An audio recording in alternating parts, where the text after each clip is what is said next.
Al segundo bloque de este programa, usted ya ve nuestra imagen panorámica, estamos con otras dos personas en los estudios de Polar Comunicaciones. Vamos a conversar con el doctor Ricardo Rossi, académico de la Universidad de Magallanes, y nos acompaña también una persona, un norteamericano, no habla castellano, lamentablemente yo tampoco hablo inglés, así que afortunadamente don Ricardo va a hacer la gestión pertinente. Don Guido Verbeek, él es director del Laboratorio de Imagen de Espectrometría de Masas y profesor asociado de Química y Biología de la Universidad de North Texas, de los Estados Unidos. La razón es el monitoreo de las aguas más limpias del planeta que se encuentran en nuestra región y la verificación de tal tesis. Esa es la intención y la razón de la presencia de él en Magallanes y la razón también de nuestra conversación. Don Ricardo, bienvenido. Don Guido, welcome. I'm sorry, I'm not speak English, I only speak Spanish. Bienvenido a la radio. Gracias por estar con nosotros. Muchas gracias, es un placer poder estar en este programa. Guido Verbeek viene bajando del avión y esta es una colaboración de la Universidad de Magallanes que ya lleva más de una década con la Universidad de North Texas. Y efectivamente, una de las hallazgos científicos más relevantes es que las aguas de lluvia, el viento y las aguas de los cursos de agua dulce que están en los esteros, los ríos de Magallanes y sobre todo en Cabo de Horno, son los más limpios del planeta. Entonces, Guido Verbeek trae unos equipos especialmente sensitivos para medir si esa tesis que hemos visto con métodos científicos son precisos, pero no tienen la precisión de la última generación de equipos que trae el Dr. Verbeek. So, I was saying, Dr. Verbeek, that you are just coming here from the airport, that this is a collaborative program between the University of Magallanes and the University of North Texas, and you are bringing with yourself a last generation of equipment to test the thesis that the waters, the rainwaters, the waters of the streams, but also the air, are among the cleanest in the planet here in Cape Horn, and that's what the interview is about. Sí, don Ricardo acaba de decir exactamente lo que estaba conversando en este instante. Please. Thank you very much for having me. So the instruments that we've brought down here, specifically one of the biggest issues that we have in the Northern Hemisphere is finding an environment that is pristine enough to do background testing. They just don't exist. And so my research groups focus primarily on developing instrumentation that's small enough and portable enough so the laboratory can come outside of the lab and into the field and then analyze this. And then really the only place to get this type of background data is in this location. Lo que está diciendo el doctor Verbeek son dos conceptos. Uno, que en el hemisferio norte no hay lugares como este extremo austral de América donde existen zonas libres de contaminación. Entonces, solo se puede hacer aquí y allá en el norte ya no se puede hacer porque todo está contaminado. Y lo segundo que está diciendo es que trae equipos de última generación, pero que además son portátiles. Entonces trae los equipos fuera del laboratorio a terreno. Y eso antes no se podía hacer porque son espectrofotómetros y son equipos que antes eran de gran tamaño, ahora son de reducido tamaño pero de alta sensibilidad. Bueno, una de las razones, imagino, por las cuales nosotros tenemos una mayor lejanía de la contaminación es que en el hemisferio norte se encuentra Rusia y China, que están con un alto grado de contaminación e imagino, por efecto de los vientos, que va afectando todo el hemisferio norte. So, one of the reasons probably is that in the northern hemisphere is China and Russia, and they have big emissions. If you can comment on Russia, China, and maybe other countries or other points of emissions in the northern hemisphere. Yeah, absolutely. So Europe, Americas, Russia, China, as we know, America is one of the largest users of energy in the world today. And so because of the combined uses of that and a lot of the oil refining that's going on in the northern hemisphere, the aromatic hydrocarbons that we're interested in analyzing are already prolific in all of our water streams to some level. There is no zero level that we can find in the Northern Hemisphere. Lo que agrega el Dr. Verbeek a Rusia y China, también Europa y también Norteamérica, entre los grandes emisores, al punto que en el hemisferio norte ya no se pueden encontrar cursos de agua que estén libres de estas trazas de elementos químicos. ¿Y qué pasa entonces con el tratado hay un tratado internacional de medio ambiente que se me escapa el nombre en este momento? No es el de Tokio, ¿no? Hay un tratado que hay que firmar y que China tampoco se ha adscrito a este tratado. ¿El de Kioto? El de Kioto, justamente. ¿Qué pasa? Que está esta norma internacional, este acuerdo, pero que lamentablemente los grandes contaminantes no están haciendo caso de aquello. So what is the relationship between the emissions and the commitment of China and other countries that have high emissions and the Kyoto Protocol? Yeah, the biggest issue there is more of an economic issue. The economic issue is that a lot of the forward-thinking countries are doing well at cleaning up their fuels, but you have other countries that remain in developing nation status. And because of this nation status, it's an economic hamstring to have Europe, the US, and Russia, who are really trying hard to do the right things in environmental cleanup, when you have environmental status, developing nation status to the countries that are doing the most emissions. And so it not only becomes an environmental problem, but it's also an economic problem, and it's very, very difficult to solve. Así es, problema económico que está por sobre el tema medioambiental, ¿no? Así es. Algo entendimos, logramos entender de lo que estaba conversando. Efectivamente es un tema no menor. Pero eso nos lleva a otro tema acá, particularmente en la región. Y es que una de las razones por las cuales nosotros tenemos el terreno más limpio del planeta es porque efectivamente nuestro desarrollo económico es pequeño. Pero no obstante ello, lo conversamos fuera del micrófono, ya una universidad brasileña detectó arsénico en la Antártica trasladado por los vientos. Y se supone que en estos 6.500 kilómetros algo también tiene que haber caído aquí en la región. Entonces, ¿qué tan limpio podemos ser y por cuánto tiempo? So, one of the recent findings is that arsenic has been detected in Antarctica. So, how clean is this region? What do you expect in this expedition? Yeah, so I actually just discovered that, and the interesting thing is I have an instrument that's very similar to those types of detections, and they're very, very sensitive. In fact, you would almost say that it's impossible to find a place that doesn't have some sort of metal contamination due to mining and drilling. We see gold in our own air in my own lab, for instance. So that's not surprising to me. What would be surprising to me are more of the organic compounds that are more prolific, because living organisms will breathe and utilize that, where with the heavy metals, they use it and it does do damage, but then it's expelled as the same quality. In the organic, it's converted by the flora and fauna, causes the damage, and then it's respirated out into another form. So these, it takes a larger amount, I think. Él dice que lo del arsénico es una de las primeras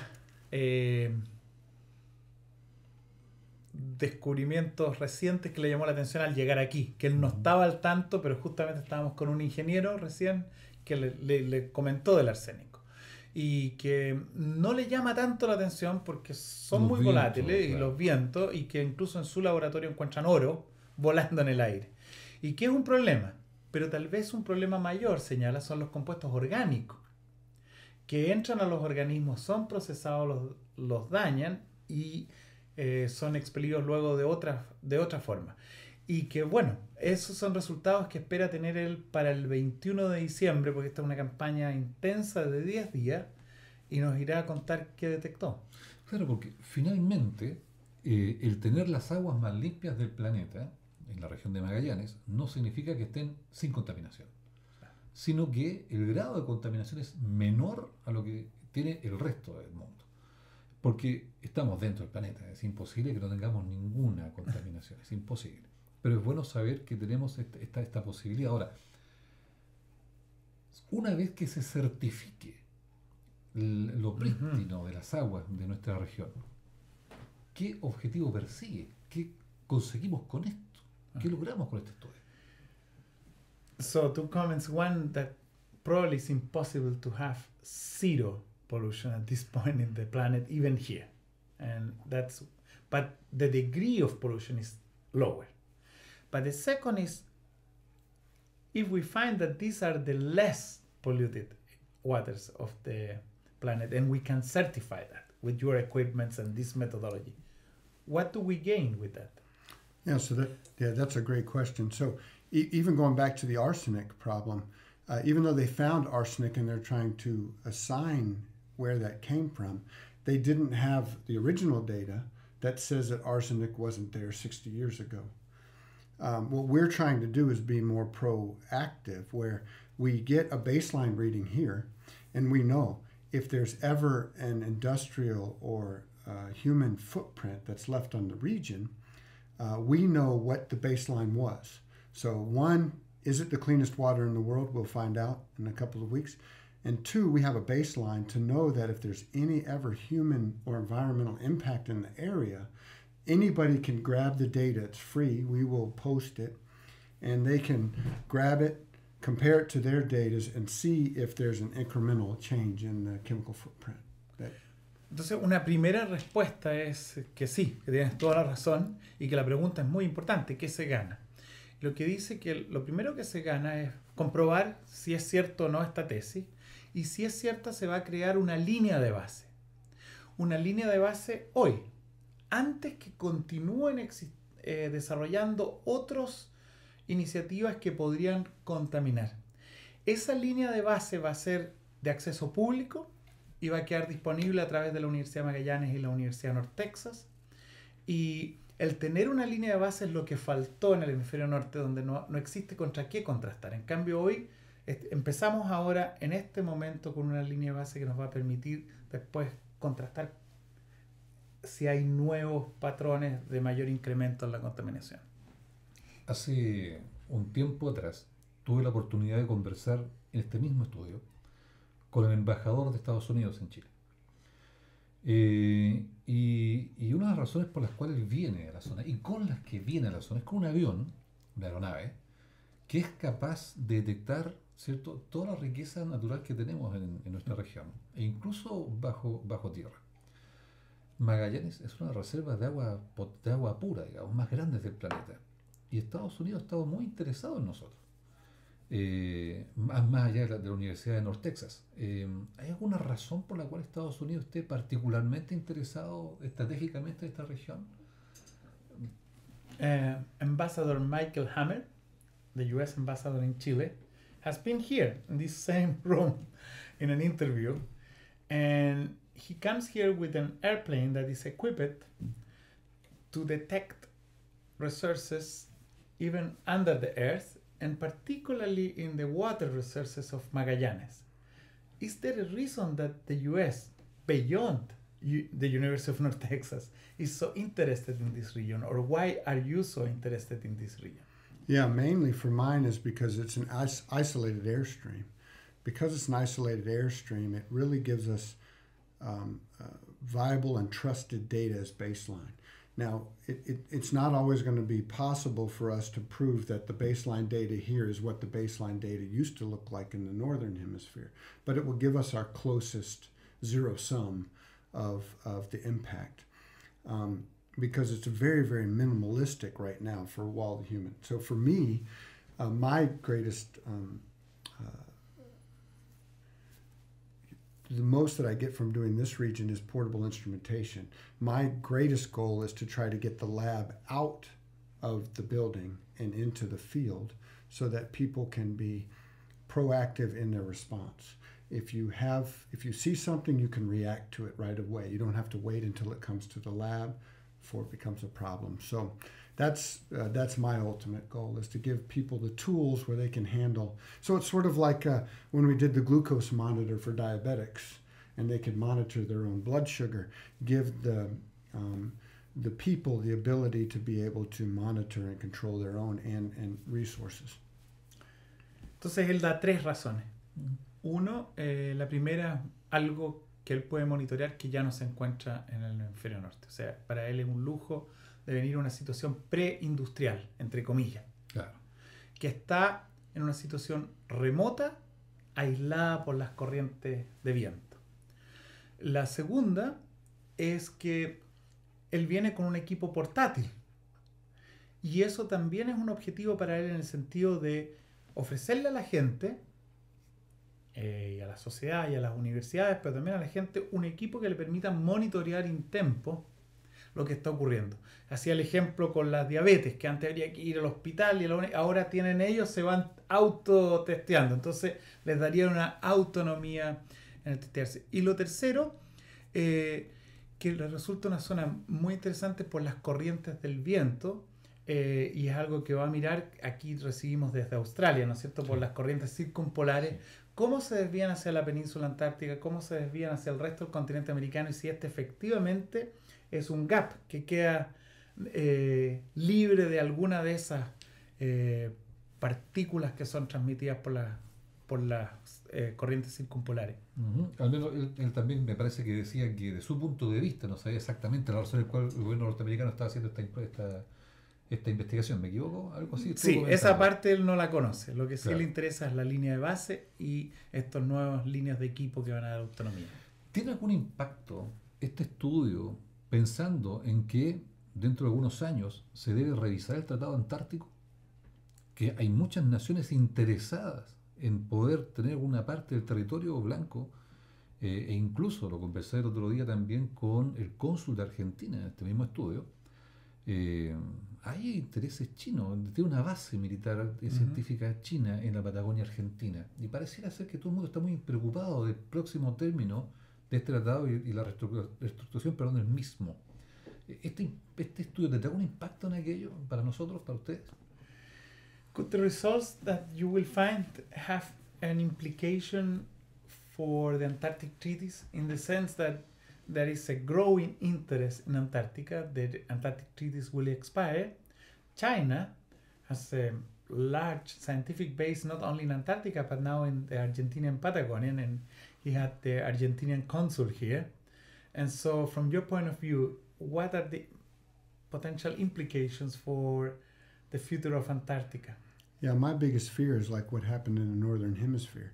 If you have this economic mismatch between developing nations and full-stature nations, and some are allowed to pollute and others are not, what will happen when the Antarctic Treaty is dissolved? Will those countries still be given that same status? And if so, then we could have the greatest impact. I hope that that would not happen, but at least we'll be on the front end. If we can get this instrument data in, we have a concrete empirical data to say, hey, this impact is occurring, and hopefully we can be more proactive than we have been in the Northern Hemisphere.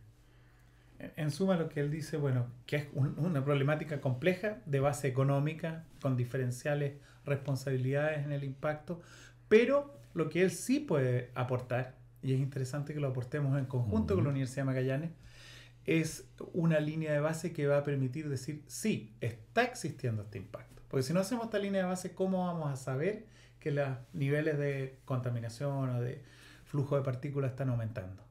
Y no habría mayor implicancia o no habría una proyección respecto a lo que puede ser la revisión del Tratado Antártico. No ese es el objetivo. Yo creo que no, escapa al objetivo. Claro. Sí.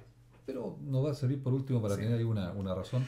Ahora, Rusia que lo hace militar. Sí, ahora a nosotros sí tiene una importancia política para nosotros. Claro. ¿En qué sentido político? Una política bien particular.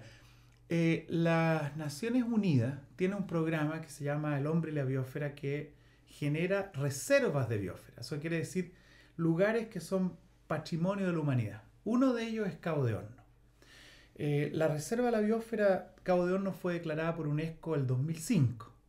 Estamos en el 2015, estamos cumpliendo 10 años y estamos proyectando los próximos 10 años. Entonces, frente a la UNESCO, la línea de base que el doctor Verbeek va a proveer, decir, efectivamente, entre las 450 reservas que existen en el mundo, aquí está la con agua más prístina. Y eso es importante porque, primero, por línea de base científica, pero también por importancia económica. O sea, el tener las aguas más limpias para la industria cervecera, para las provisiones de agua en general, tiene un valor enorme. En ese sentido nos interesa mucho reforzar los próximos 10 años de la Reserva de la Biosfera. Y la Universidad de North Texas está enviando al Dr. Verbeek como una reciprocidad en la colaboración con la Universidad de Magallanes y un compromiso de que con el Centro Subantártico que se va a inaugurar el 2017 en Puerto Williams, vamos a partir con nuevas líneas de investigación. Entonces, él se va a reunir con el gobernador Patricio Ayarzo en Puerto Williams, con otras autoridades.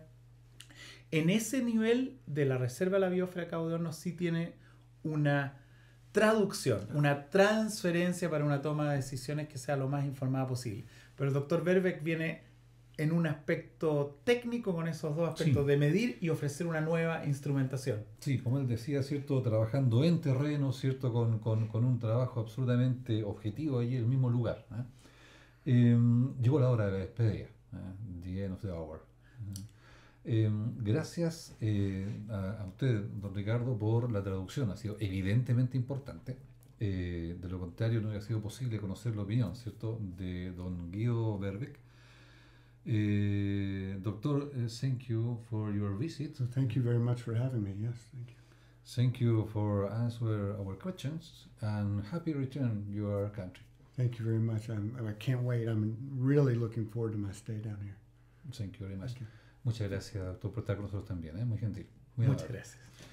Y a ustedes en sus casas, gracias por estar con nosotros y creo que es importante también que en sus respectivas casas, en sus puntos de trabajo el día de mañana, se logre visualizar la importancia que tiene de vivir en unas zonas más hermosas del planeta, más cuidadas y prístinas.